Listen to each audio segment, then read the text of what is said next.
बिस्मिल्लाहिर्रहमानिर्रहीम, अस्सलाम वालेकुम। Welcome back to my YouTube channel Irtisam's biology. FSc pre medical या एफएससी प्री इंजीनियरिंग करने के बाद स्टूडेंट्स के लिए और पेरेंट्स के लिए बहुत ही ज़्यादा प्रॉब्लमेटिक फ़ेज़ आती है जब उन्होंने कैरियर को चूज़ करना होता है।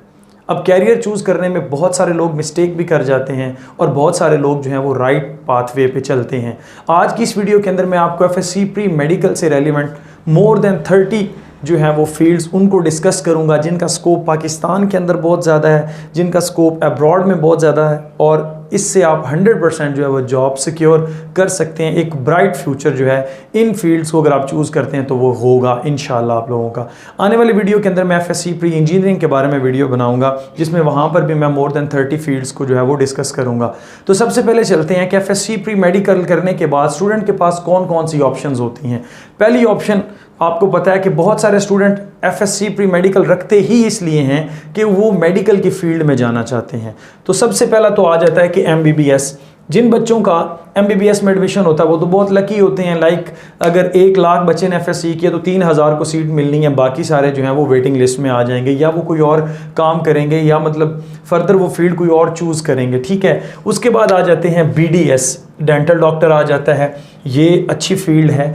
अगर इन दोनों में आपका एडमिशन नहीं हुआ तो नेक्स्ट आपने क्या करना है, नेक्स्ट आप जा सकते हैं BS ophthalmology. King Edward Medical University जो है वो करवाती है और भी उससे एफिलिएटेड जो कॉलेजेस हैं वो करवा रहे होते हैं, यूएचएस से जो एफिलिएटेड हैं।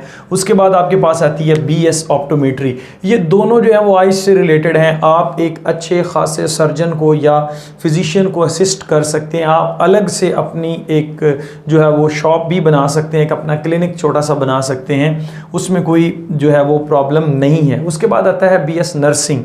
बीएस नर्सिंग का आजकल बहुत ज़्यादा स्कोप है। अगर आप बीएस नर्सिंग करके बाहर चले जाते हैं किसी भी मुल्क में तो आपको 100% जो है वो श्योरिटी है जॉब की। अगर आपको यकीन नहीं आता तो आप ज़ीशान उस्मानी की चलो चलो सीरीज़ में देख सकते हैं। उसने जिस मुल्क को भी टारगेट किया उसमें सबसे पहले वो कहता है कि अगर आपने मतलब नर्सिंग की हुई है, अगर आप डिस्पेंसर हैं या कोई भी मेडिकल से रेलिवेंट आपका शोबा जो है वो आपने कोई से रेलिवेंट सर्टिफिकेट है, आपके पास डिप्लोमा है, तो आप आसानी से वहाँ पे जाके जॉब हासिल कर सकते हैं। उसके बाद आता है बीएस पेडियाट्रिक मेडिसिन। इसमें आप अच्छे एमबीबीएस को जो है वो असिस्ट कर सकते हैं और साथ ही साथ आप अपना सेल्फ क्लिनिक भी बना सकते हैं।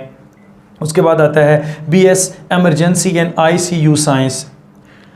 अब ये जो है ये हर हॉस्पिटल में आपको पता है कि एमरजेंसी होती है और बाहर के ममालिक में इसका बहुत ज़्यादा स्कोप है।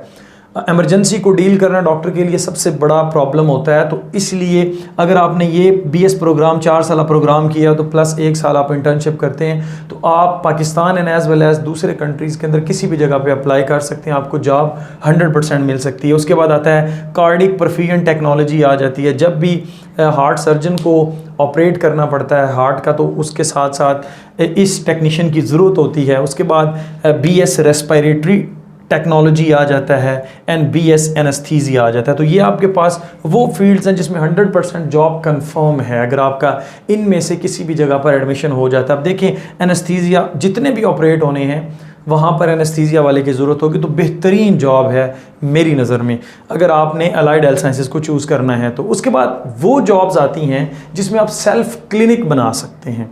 ठीक है, इसमें आपके पास बीएस न्यूट्रिशन आ जाता है, सिंपल। उसके बाद आता है BS medical nutrition and dietetics आ जाता है। इसमें भी आप जो है वो एडवाइज़र के तौर पे जो है वो काम कर सकते हैं। उसके बाद आपके पास आता है food science and human nutrition आ जाता है। MIT एंड MLT, यहाँ पर आप अपनी लैब्स बना सकते हैं। ये इमेजिंग टेक्नोलॉजी है, ये लैब टेक्नोलॉजी है। डेंटल टेक्नोलॉजी में भी आप अपना जो है वो एक लैब बना सकते हैं डेंटल लैब के नाम से। डेंटल हाइजीन आ जाता है, ऑर्थोपेडिक मेडिसिन आ जाता है, मेडिकल इमेजिंग एंड अल्ट्रासोनोग्राफी। इसमें भी आप अपना जो है वो एक इमेजिंग टेक्नोलॉजी से रेलिवेंट लैब बना सकते हैं। फिर भी आपको ये बनाने के लिए किसी MBBS की जो है वो ज़रूरत पड़ती है, याद रख लें आप ये बात भी, यानी कि आप उसको ही असिस्ट करेंगे। उसके बाद क्लिनिकल साइकोलॉजी आ सकती है, तो आप इंडिपेंडेंट प्रैक्टिस कर सकते हैं। आप जो है वो ओरल थेरेपीज़ के थ्रू जो है वो इलाज कर सकते हैं। उसके बाद आपके पास आता है DPT, डॉक्टर ऑफ फिजियोथेरेपी। आप कह रहे होंगे कि सर आपने एंड पे ये लिखा है, तो सॉरी मुझे याद नहीं रहा था, जैसे ही याद आया तो मैंने यहाँ पे लिख दिया डॉक्टर ऑफ फिजियोथेरेपी। इसमें आप सेल्फ प्रैक्टिस जो है वो आसानी के साथ कर सकते हैं। उसके बाद आता है गवर्नमेंट जॉब। पहला मैंने आपको बोला कि मेडिकल फील्ड है, फिर उसमें सेल्फ क्लिनिक आ जाते हैं, फिर नेक्स्ट आपके पास आता है गवर्नमेंट जॉब। ऐसी कौन सी फील्ड है जिसमें आपको 100% श्योरिटी है गवर्नमेंट जॉब मिलेगी तो उसमें पहले नंबर पर आता है DVM, doctor of veterinary medicine. 17 की जॉब होती है, अगर नहीं भी जॉब तो आप प्राइवेट बहुत ज़्यादा कमा सकते हैं और बाहर इसका बहुत ज़्यादा स्कोप है।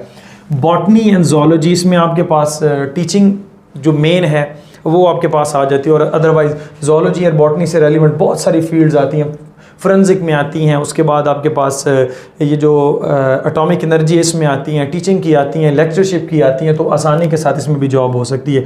फूड साइंसेज जो है ये private and as well as government पूरा एक इदारा है, उसमें आप जो है वो अप्लाई कर सकते हैं और आपको 14 से लेकर 17 तक जॉब्स जो है वो मिल जाती हैं।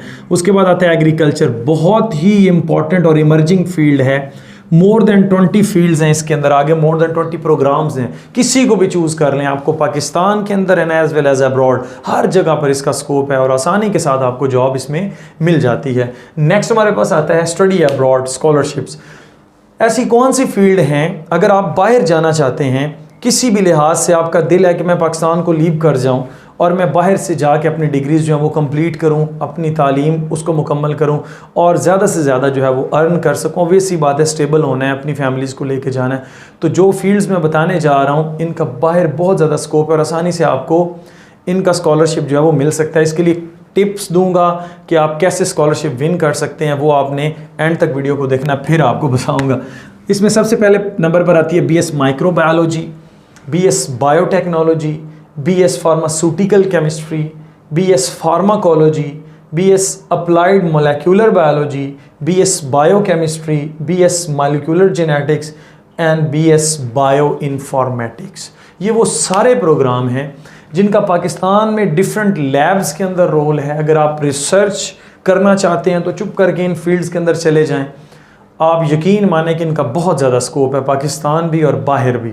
अगर आप इनमें से किसी में भी डिग्री हासिल करते हैं और आपने अच्छे से लेक्चर्स ले रखे हैं, आपके कॉन्सेप्ट अच्छे हैं, तो आप आसानी के साथ स्कॉलरशिप विन कर सकते हैं। और उसके बाद एक बात याद रखिएगा, आपको कम से कम 3.7 जो है इससे अबव लेना पड़ेगा। अगर आप 3.7 से अबव है तो जर्मनी आपको फास्ट ट्रैक पे इन्हीं की बेस पे जो है वो वीज़ा दे देगा।